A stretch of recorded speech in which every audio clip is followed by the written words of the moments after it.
Mateus 10, do versos 32 até ao 39. 32 a 39. Do Evangelho segundo São Mateus, assentados mesmo com toda a reverência, a santa palavra de Deus. Diz assim o texto: portanto, todo aquele que me confessar diante dos homens, também eu confessarei diante de meu Pai que está nos céus. Mas aquele que me negar diante dos homens, também eu o negarei diante de meu Pai que está nos céus. Não penseis que vim trazer paz à terra. Não vim trazer paz, mas espada. Pois vim causar divisão entre o homem e seu pai, entre a filha e sua mãe, e entre a nora e sua sogra. Assim, os inimigos do homem serão os da sua própria casa. Quem ama seu pai ou a sua mãe mais do que a mim, não é digno de mim. Quem ama seu filho ou a sua filha mais do que a mim, não é digno de mim. E quem não toma a sua cruz e vem após mim, não é digno de mim. Quem acha a sua vida, perdê-la-á. Quem, todavia, perde a vida por minha causa, achá-la-á. Que Deus aplique esse texto, mas eu ainda queria convidar os irmãos a abrirem aí em João capítulo 6, para complementar a nossa reflexão nessa noite. João capítulo de número 6.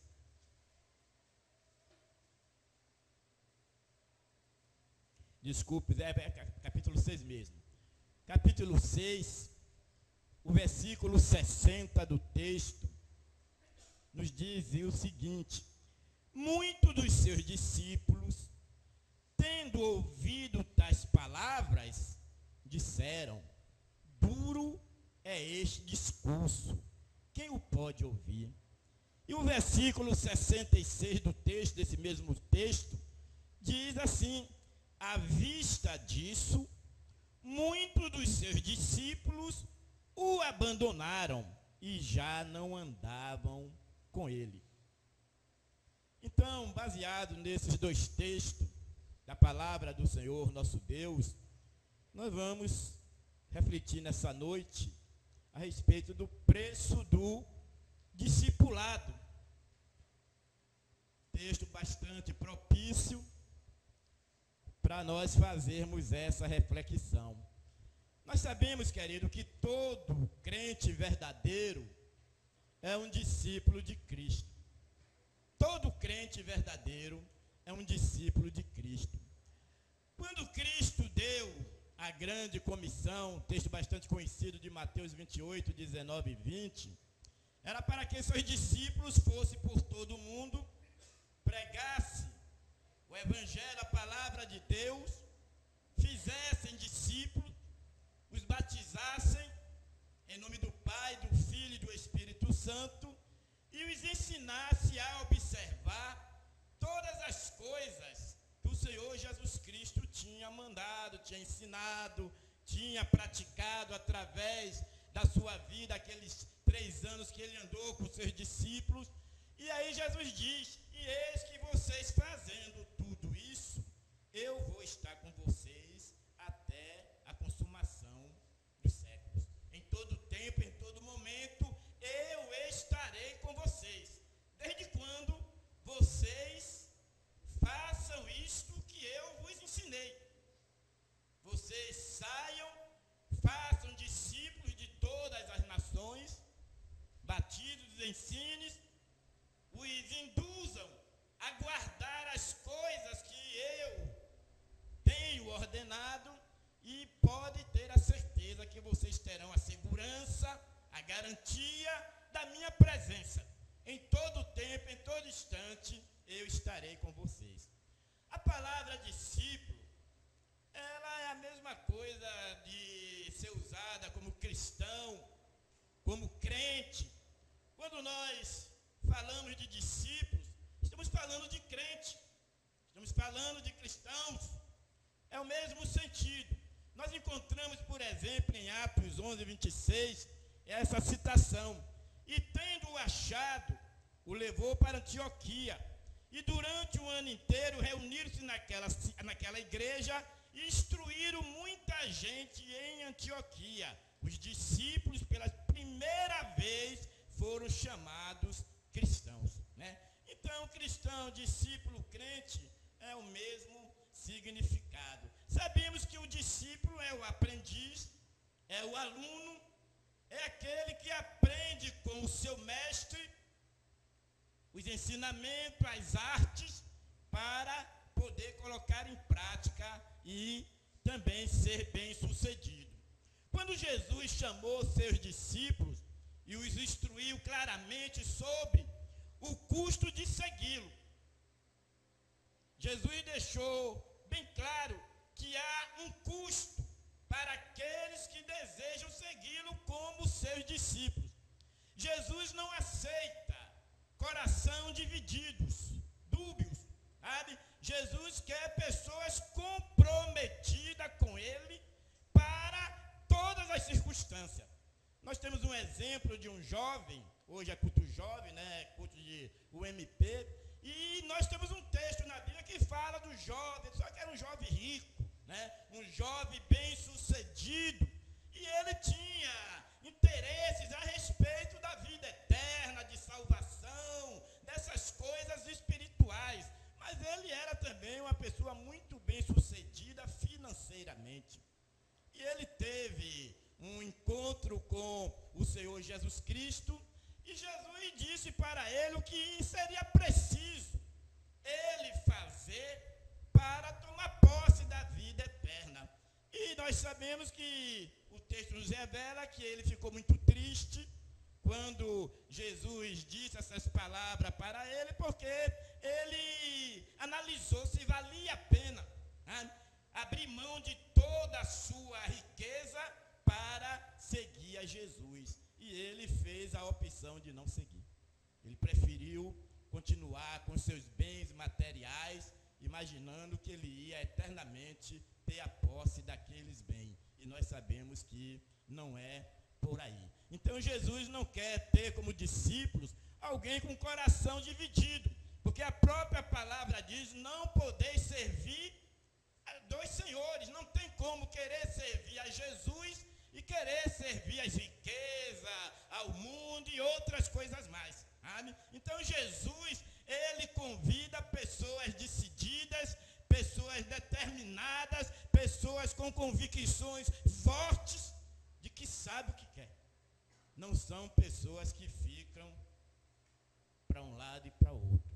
Então, baseado nessas verdades, vamos analisar as características do discipulado cristão, do verdadeiro discípulo cristão. Porque nós lemos aqui no texto que tinha alguns discípulos que, quando ouviram de Jesus aquele discurso, se escandalizaram. E logo depois diz o texto que alguns o abandonaram. Então, discípulos superficiais, discípulos de fachada, crentes superficiais, crentes de fachadas, que não estão prontos para enfrentarem as dificuldades e as adversidades da vida com o Senhor Jesus Cristo.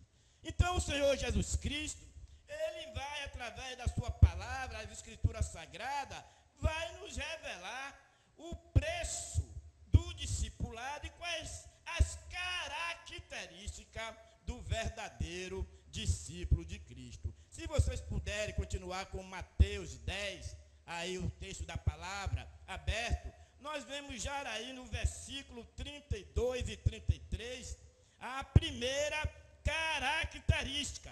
É preciso estar disposto a confessar Cristo diante dos homens.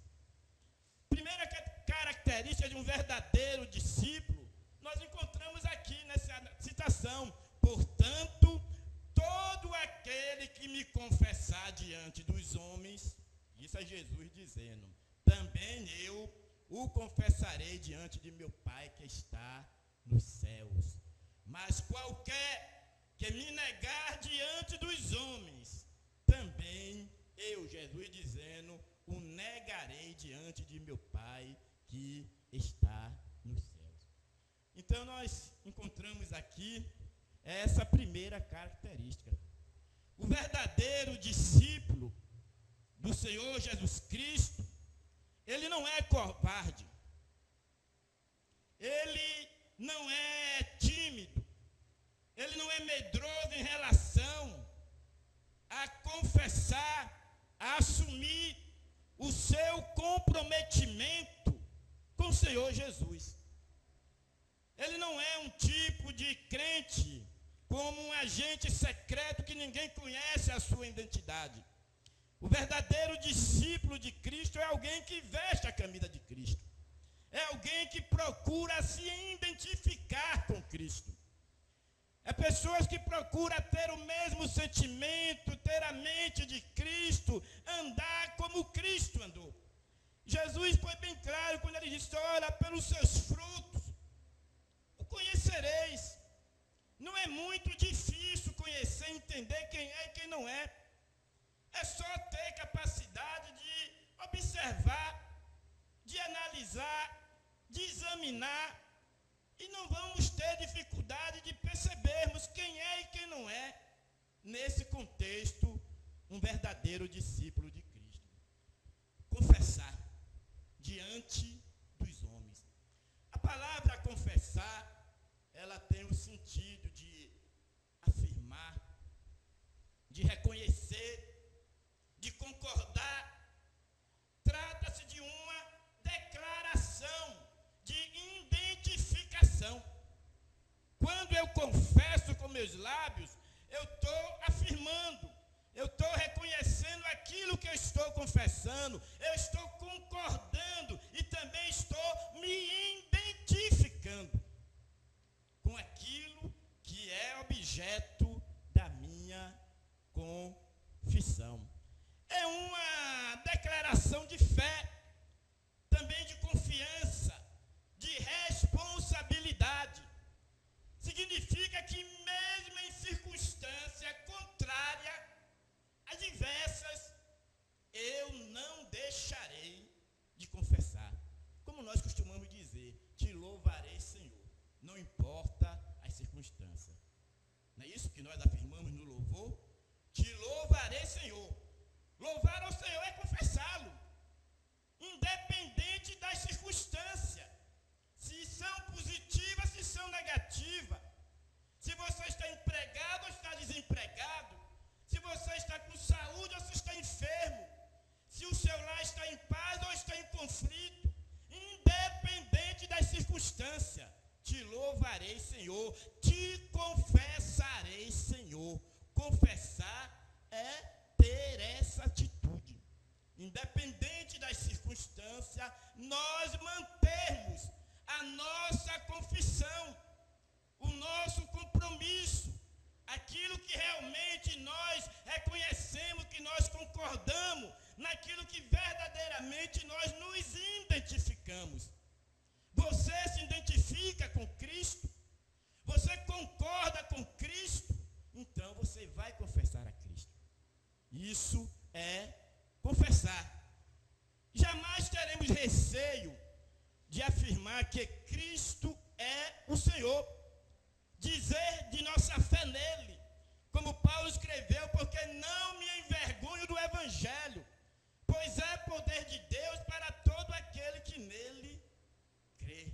Então, quem é um verdadeiro discípulo de Cristo, evidencia essa característica de confessar. Essa confissão, ela pode se processar de duas maneiras. Como assim? Como diz lá em Romanos 10, versículo 9, Paulo escrevendo, ele diz, porque se com a tua boca confessares a Jesus como Senhor, e em teu coração creres que Deus o ressuscitou dentre os mortos, será salvo. Através do uso da linguagem, né? Nós confessamos, mas tem que estar associado ao sentimento do nosso coração. Se creres com o teu coração, não adianta se ter confissão de lábios, sem comprometimento da nossa vontade, do nosso sentimento, do nosso coração. Diz, se confessares a Jesus como o Senhor, foi entoado um cântico, aonde está bem lá registrada aquela citação de Filipenses, que todo joelho se dobrará e toda língua confessará que Jesus Cristo é o Senhor. Confessar que Ele é o soberano, que Ele é o Messias prometido, ungido de Deus, que Ele é a raiz de Davi, o leão de Judá. Confessar que Ele é o pão da vida, a água da vida, que Ele é a ressurreição e a vida, que Ele é o Filho de Deus vivo, que desceu da sua glória para nos salvar. Se com o teu lábio, se com a tua boca, você confessar essas verdades diante dos homens, na sua faculdade, no seu trabalho, na sua vizinhança, com os seus familiares, com os seus amigos, se você não tiver vergonha de declarar isso com os seus lábios e evidenciar com a sua vida, a Bíblia diz, garante que você é um verdadeiro discípulo de Cristo, que não se envergonha do Evangelho. Paulo escreveu para Timóteo e disse, olha Timóteo, não se envergonhe do Evangelho, não se envergonhe das minhas cadeias em Cristo, mas prega a palavra, evidencia a palavra, vive esta palavra, porque ela tem o poder de te salvar, a ti e aos demais. Então, meus amados irmãos, se com a tua boca confessar a Jesus como Senhor, e em teu coração creres que ressuscitou dentre os mortos, serás salvo. Como eu disse, nós temos esta maneira para confessar, que é através dos lábios, mas também nós temos uma outra maneira mais significativa e importante, que não pode estar desassociada da primeira. Por exemplo, lá em Tito 1, versículo 16, está registrado, afirmam que conhecem a Deus. Nós encontramos muitas pessoas aí afirmando que conhece a Deus, que se relaciona com Deus. Eu tenho tanta fé em Deus, Deus é meu Pai, Deus é isso, Deus é aquilo, Deus é o meu tudo. Paulo está tratando dessa questão de pessoas que afirmam que conhecem a Deus, mas pelas suas obras o negam. Confissão desassociada de testemunho. Tem uma confissão labial, mas não tem um testemunho de vida. Afirmam com os lábios que conhecem a Deus, mas através das suas obras, das suas ações, das suas atitudes, o negam. Por isso diz a palavra que eles se tornam abomináveis, desobedientes, réprobos para toda boa obra. Então, meus amados irmãos, dependendo do nosso procedimento no mundo, estaremos confessando ou negando a pessoa de Cristo. Como é que você se posiciona nessa situação? A sua confissão, a nossa confissão, verbal, labial, estar associada ao nosso testemunho, às nossas ações, porque Pedro pôde dizer, juntamente com outro apóstolo, olha para nós, para aquele cidadão que estava lá paralítico na porta do templo, olha para nós. Se você olhar para nós, você verá as virtudes de Deus em nós, você verá o poder de Deus em nós, você verá coisas tremendas em nós, porque nós confessamos a Cristo. Nós nos identificamos com Cristo, independente das circunstâncias. E nós sabemos que aqueles amados irmãos passaram por situações terríveis para poder manter o testemunho de pé. Não pode existir confissão destituída de testemunho. Os dois andam juntos. Os dois andam juntos. Na palavra de Deus é assim que funciona. Jesus censurou e criticou os fariseus porque eles tinham um discurso verbal, mas tinham uma atitude de vida totalmente contrária. Então, o verdadeiro discípulo de Cristo, ele evidencia essa característica de confessar o Senhor com seus lábios, mas também com seu testemunho. Uma coisa também importante, esta confissão a Cristo, ela deve ser feita diante dos homens. Isto equivale a dizer que a confissão é o meio pelo qual nós evangelizamos e pregamos a palavra do Senhor. Porque é diante dos homens que nós temos que confessar que Jesus Cristo é o Senhor. Os homens precisam ouvir dos nossos lábios e ver nas nossas vidas essas verdades. Outros virão a Jesus através de nossa confissão. Pode ter certeza. Romanos 10, versículo 10. Pois é com o coração que se crê para a justiça, e com a boca se faz confissão para a salvação. Se o coração crê de verdade, a boca estará ansiosa para falar de Cristo.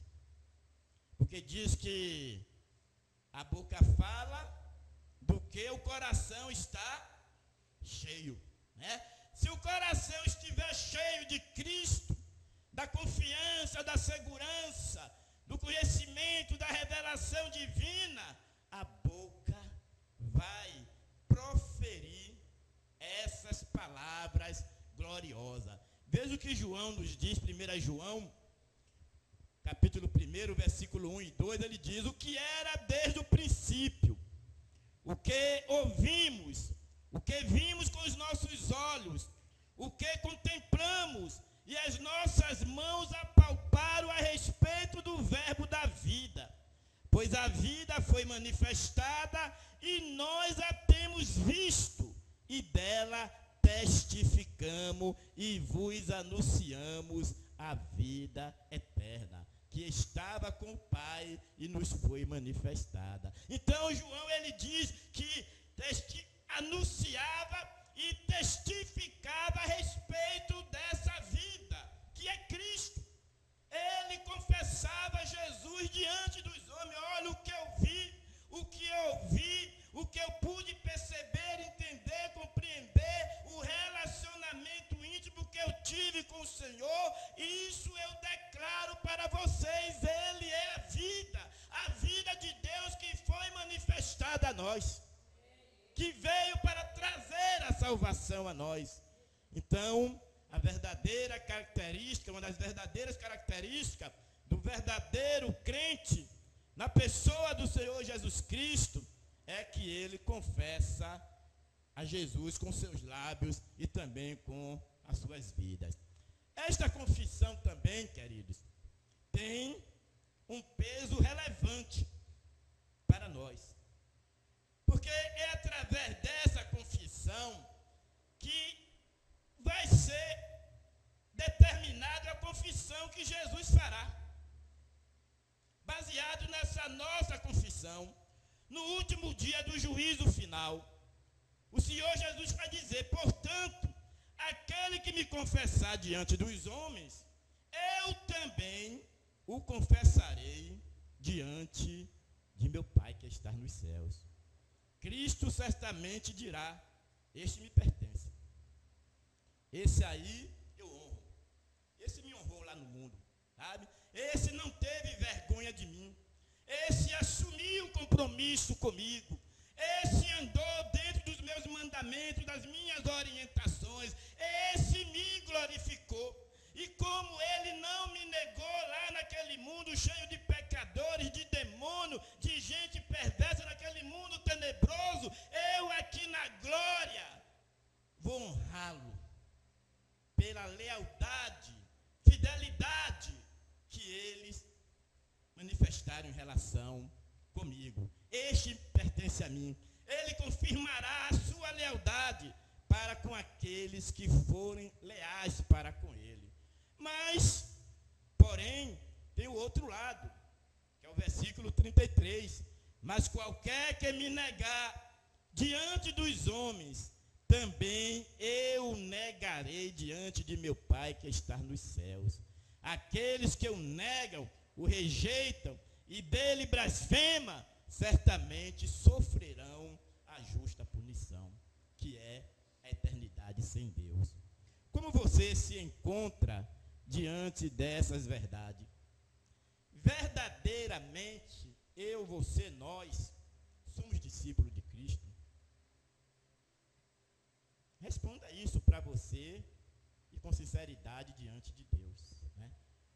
Se você realmente, a sua vida tem sido luz, tem sido sal neste mundo, se você tem se identificado com a pessoa bendita do Senhor Jesus Cristo, então louve a Deus, se alegre, porque um dia você vai ouvir dos lábios do Senhor Jesus Cristo essa confissão diante do Pai de que você é dele. E triste será para muitos que ouvirão dos lábios de Jesus: apartai-vos de mim, que eu não vos conheço. Você pode ter feito milagres, você pode ter expulsado demônios, você pode ter pregado, ter cantado, ter feito 1001 coisa.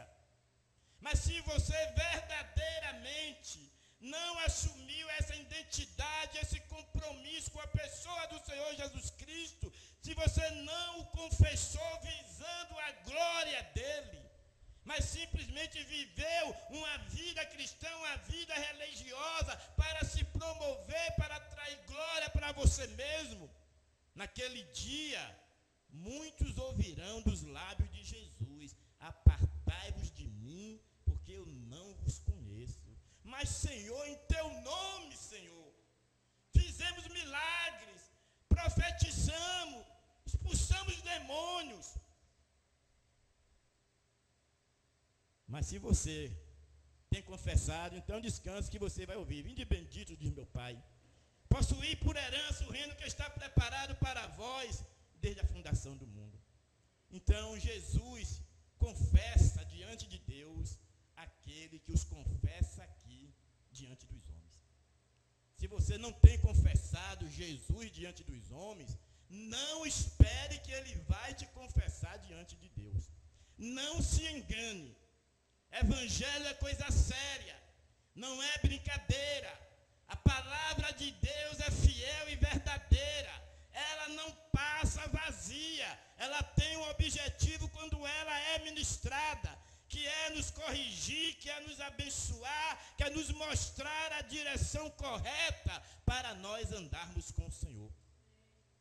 Que não haja em nós o que houve naqueles discípulos lá de João capítulo 6, que ao ouvirem palavras duras da parte de Jesus, se escandalizaram e abandonaram o caminho da fé. Uma segunda característica do verdadeiro discípulo de Cristo é que, para ser discípulo de Cristo, é preciso estabelecer certas prioridades. Não dá para ser discípulo de Cristo de qualquer jeito, de viver de acordo com o seu coração, com os seus achismos, aquilo que você pensa, que você quer, que você almeja. Não. Há prioridades na vida do verdadeiro discípulo de Cristo. E o texto do versículo 34 a 37 nos revela essas prioridades, quando nos diz: não penseis que vim trazer paz à terra. Não vim trazer paz, mas espada. Porque eu vim pôr em dissensão o homem contra seu pai, a filha contra sua mãe e a nora contra sua sogra. E assim, os inimigos do homem serão os da sua própria casa. Quem ama o pai ou a mãe mais do que a mim, quem está dizendo isso é Jesus, não é digno de mim. Se a sua família biológica é mais importante para você do que a família da fé, a família proveniente de Deus, nascida pelo Espírito Santo de Deus, Jesus está nos dizendo que quem ama pai, mãe, filho, nora, mais do que ele, não é digno de ser discípulo dele. Ele não aceita esse tipo de discípulo. Quando ele diz que não é digno, é porque é indigno, não é merecedor de ter relacionamento com ele. Porque ser discípulo de Cristo nos impõe algumas características.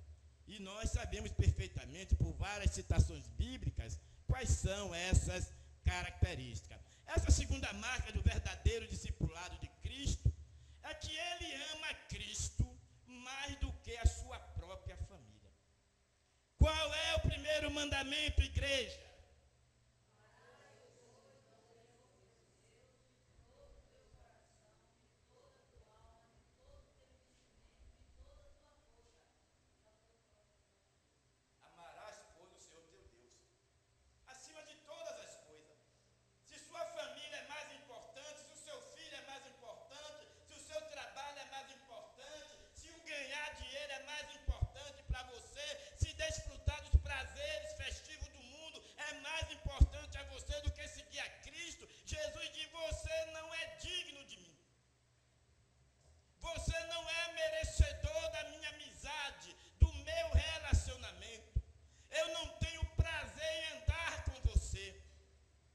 Jesus não tem prazer em andar com pessoas indignas.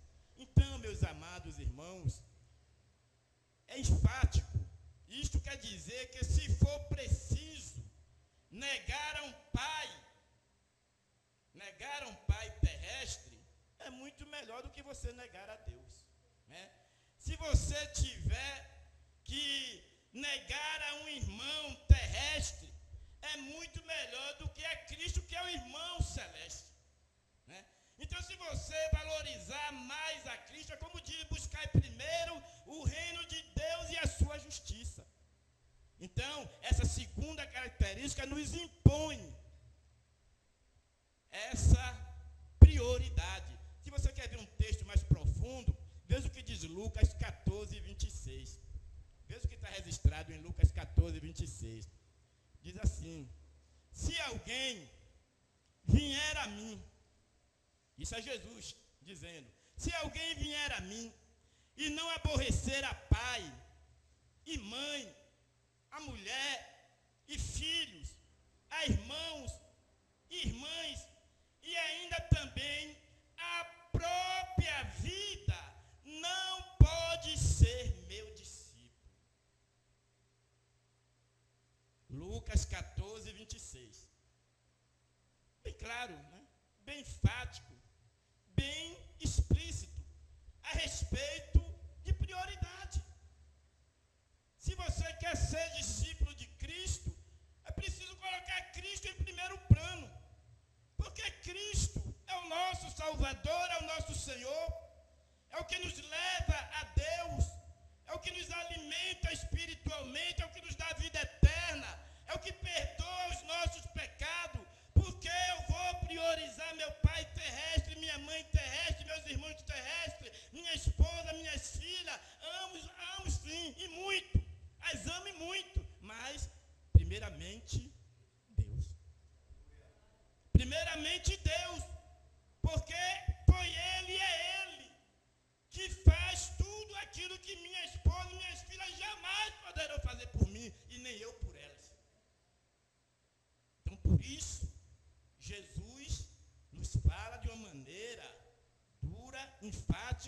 sobre a necessidade de nós priorizarmos. Para vir a Cristo e ser discípulo dele, é preciso estar disposto, se preciso for, aborrecer pai, mãe, filhos, irmã e ainda a própria vida. A palavra aborrecer significa, no seu sentido literal, odiar, detestar. Claro que Cristo não está nos ensinando a detestar e nem odiar os nossos familiares, porque nós sabemos perfeitamente por várias outras citações bíblicas, como por exemplo, honra teu pai e a tua mãe, para que se prolongue os teus dias na terra. Tem outras passagens que falam que o marido deve amar a esposa, né? Como Cristo amou a igreja. Nós encontramos outras passagens bíblicas. Então Jesus disse aos seus discípulos: se alguém quer vir após mim e não negar-se a si mesmo, alguém quer vir após mim. Então disse Jesus aos seus discípulos: se alguém quer vir após mim, negue-se a si mesmo. Na verdade, o que Jesus estava querendo dizer, estava querendo nos dizer, que ele fala essas palavras duras, profundas, enfáticas, porque ele não quer gente enganada atrás dele. Ele não quer gente superficial atrás dele. Ele quer que as pessoas meçam logo o preço do discipulado, o preço que é seguir a Jesus, para não ir atrás dele como aqueles que foram atrás do pão, que comeram o pão, que viram o milagre, e no dia seguinte estava todo mundo lá cedo atrás de Jesus. E Jesus os recriminou, porque ele disse: olha, vocês estão atrás do pão que perece. Então o que Jesus não quer é discípulos atrás de pão material, atrás de riquezas, atrás de sucesso nessa vida, sabe? Atrás de coisas materiais e passageiras. Mas Jesus quer discípulos que pensem na eternidade, que tenham uma visão espiritual de eternidade. Pessoas que não estejam presas a Cristo só para esta vida, mas que a esperança transporte além desta vida, seja transcendente a essa vida. Então Jesus quer pessoas comprometidas. Então ele diz logo de uma maneira séria e profunda: olha, se quer me seguir, vai ter que me priorizar, vai ter que fazer o que eu mando, vai ter que abrir mão da vontade própria, de renunciar, de tomar a sua cruz e me seguir. Se não for desse jeito, não serve. Como o filho, aquele cidadão, o rico, jovem rico, disse: desse jeito aí não dá para mim não. Desse jeito aí eu desisto, né? Os outros discípulos que ouviram o sermão duro, disse: o negócio, esse sermão também é duro demais, para mim também não dá não, e os abandonaram. E Jesus se voltou para os discípulos, Pedro e os demais, e disse: e vocês? E vocês também não querem fazer o mesmo não? Não querem seguir também essa turma aí não?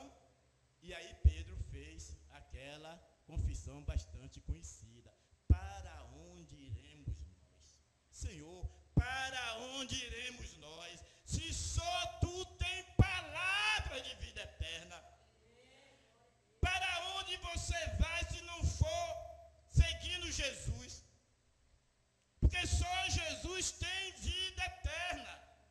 Ele é a ressurreição e a vida. Ele é o caminho, ele é a verdade, ele é a vida. É ele que nos dá a vida abundante.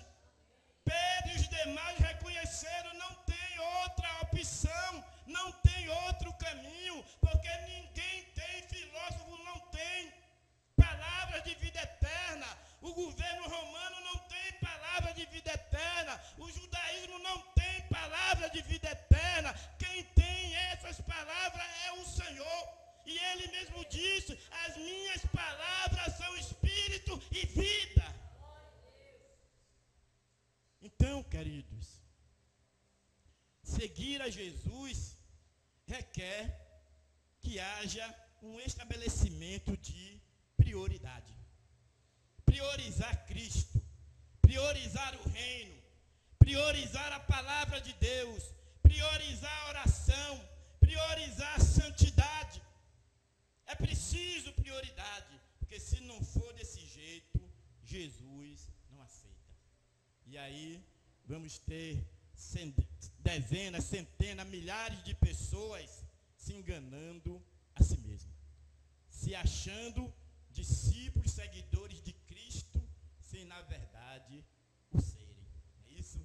Então, meus amados irmãos, nós vamos passar para o nosso último ponto, porque nós também somos ensinados a tratar do nosso egocentrismo com maior desprezo.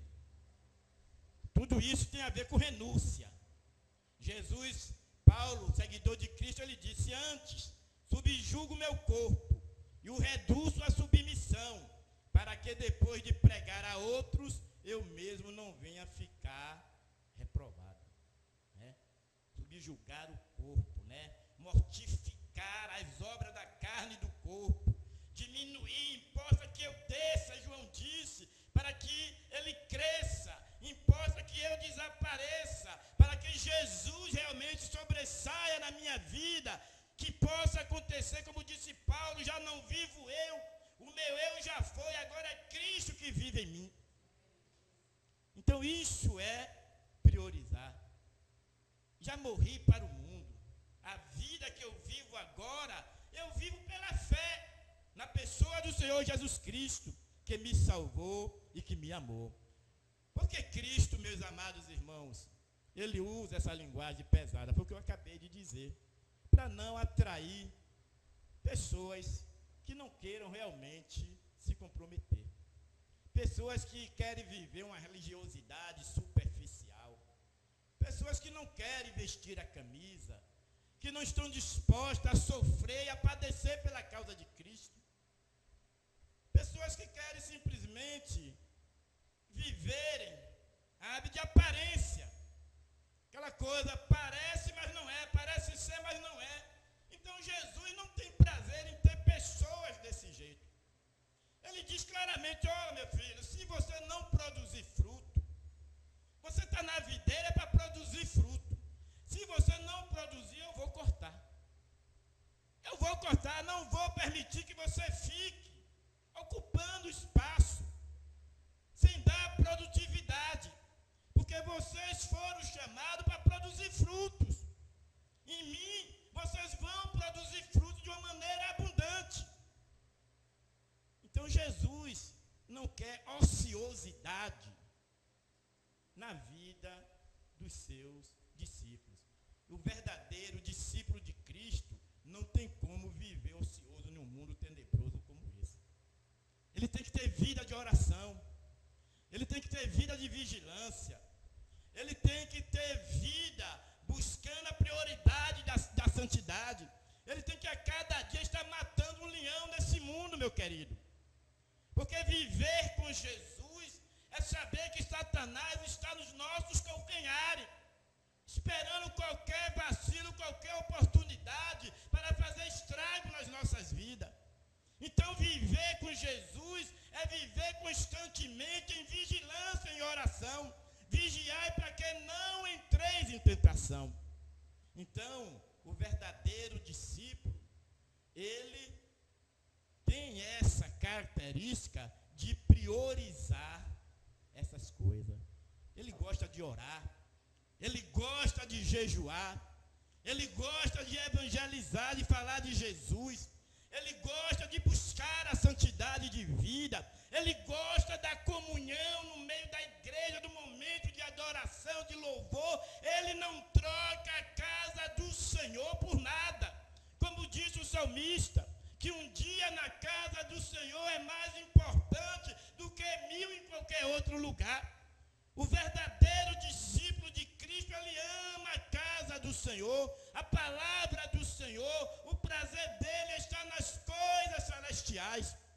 O tesouro dele está na glória, não aqui na terra. O coração dele também está lá, não aqui.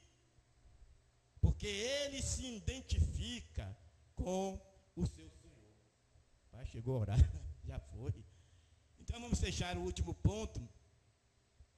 Além dessa segunda característica, a primeira, que é confessar, não é isso?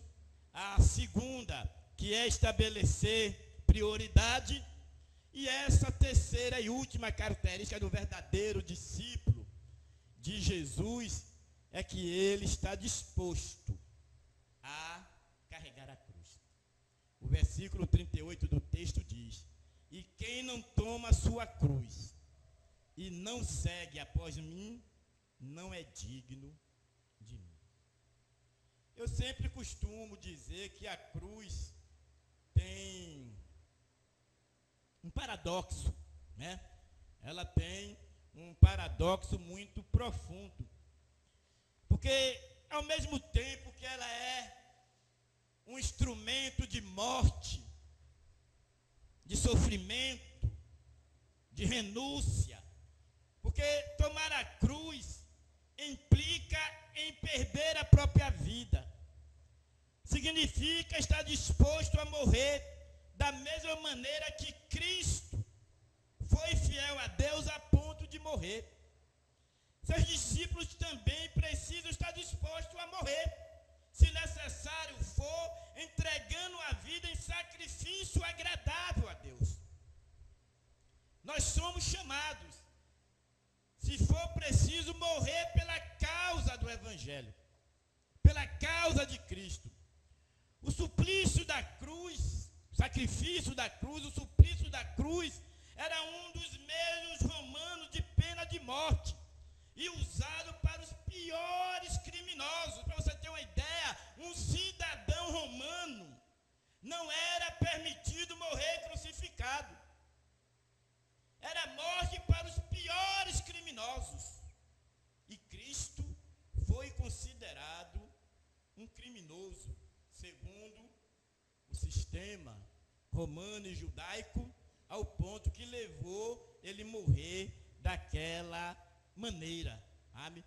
Mas já, como eu disse, que há esse paradoxo, a cruz, para nós, nos convida a negarmos a nós mesmos, morrer para nós mesmos, para o nosso eu, para que venhamos achar a verdadeira vida. Quando você morre para você mesmo, você acha a vida que procede de Cristo. E isso se processa na cruz. Isso, esse mistério, esse milagre maravilhoso, ele se processa na cruz, quando diz, porque a palavra da cruz, a mensagem da cruz é deveras loucura para os que perecem, mas para nós que somos salvos é poder de Deus. Né? É na cruz que Jesus consumou a nossa salvação e a nossa libertação. Foi na cruz que Jesus disse: Pai, está consumado, eu venci o mundo. A vitória do Senhor Jesus Cristo se deu ali na cruz, quando ele venceu o diabo, quando ele venceu o mundo, quando ele venceu o pecado. E quando nós estamos associados à cruz do Senhor Jesus Cristo, é aí que está a nossa vitória. Paulo, o apóstolo Paulo, ele disse: olha, em Gálatas 6,14, se eu tenho de me gloriar em alguma coisa, se existe algo aonde eu devo me gloriar, esse algo é a cruz do nosso Senhor e Salvador Jesus Cristo, na qual eu já estou crucificado. Então, meus amados irmãos, nós somos chamados a tomar a nossa cruz de cada dia, a cruz da renúncia, do mundo, do pecado, da carnalidade, de nós mesmos, para vivermos na dimensão da vontade de Deus. Quem não toma a sua cruz não é digno de mim. Não existe evangelho sem cruz. Você não pode seguir a Cristo sem tomar a sua cruz. A cruz de morrer para esse mundo e se gloriar na cruz que lhe leva para a glória e para a eternidade. Cristo não aceita discípulos sem cruz. Não há espaço para esse tipo de evangelho, de querer servir a Cristo, querer seguir a Cristo, sem compromisso com as suas verdades, com aquilo que ele exige do verdadeiro discípulo, sem confessar o nome dele, sem ter prioridade, sem sem dar prioridade a Ele, mas simplesmente conviver com várias situações ao mesmo tempo. Não existe esse tipo de cristianismo aprovado pelas Escrituras Sagradas. Quem não toma a sua cruz não é digno de mim. Jesus está claramente nos ensinando que é preciso confessá-lo, é preciso priorizá-lo e é preciso segui-lo. Mas para isso tem um preço a pagar. Tomar a cruz de cada dia e o seguir. A cruz para nós é vitória. A cruz para nós é glória. Para quem não segue a Jesus, é motivo de loucura. Mas para nós que somos salvos, não, queridos. É o poder de Deus. Porque foi na cruz que Deus manifestou o seu poder e o seu amor para conosco. Então, você tem sido um verdadeiro discípulo do Senhor Jesus Cristo? Você o tem seguido? Eu quero finalizar com as palavras do apóstolo Paulo, lá em Timóteo 4, 6, 8, quando ele disse: quanto a mim, já estou sendo derramado como libação, e o tempo da minha partida está próxima. Combati o bom combate, acabei a carreira, guardei a fé. Desde agora, a coroa da justiça me está guardada, a qual o Senhor, justo juiz, me dará naquele dia, e não somente a mim, mas também a todos os que amarem a sua vinda. Para ser discípulo de Cristo, é preciso estar disposto a sofrer as maiores afrontas e morrer, se preciso for, pelo nome dele. Os discípulos morreram. Os apóstolos, quase todos eles, foram martirizados, né? O próprio Pedro foi crucificado de cabeça para baixo. Paulo foi decapitado. Tiago foi lançado em um tacho, sabe? Outro foi passado a fio de espada. Todos eles pereceram. E ao longo da história, dezenas, centenas, milhares de discípulos de Cristo perderam as suas vidas, famílias, bens materiais, mas não negaram a fé.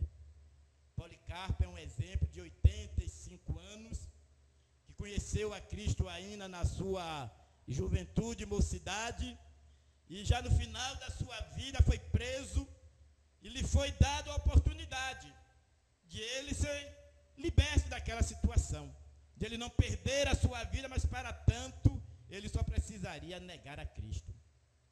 E ele se voltou para aquelas autoridades e disse: olha, ao longo de todos esses anos, eu tenho andado com ele, tenho estado com ele, e ele nunca me negou.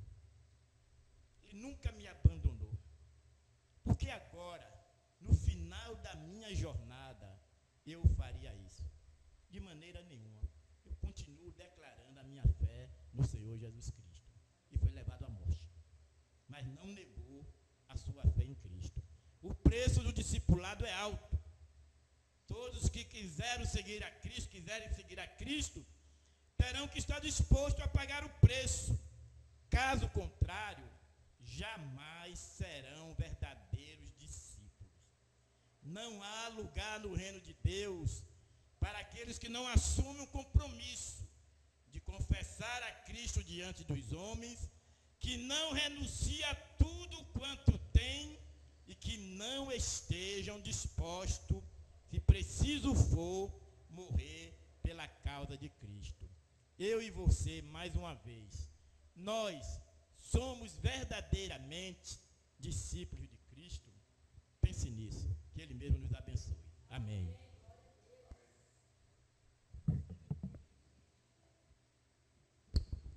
Amém. Eu convido a mocidade para estarmos entoando nosso hino e recitando o nosso mote.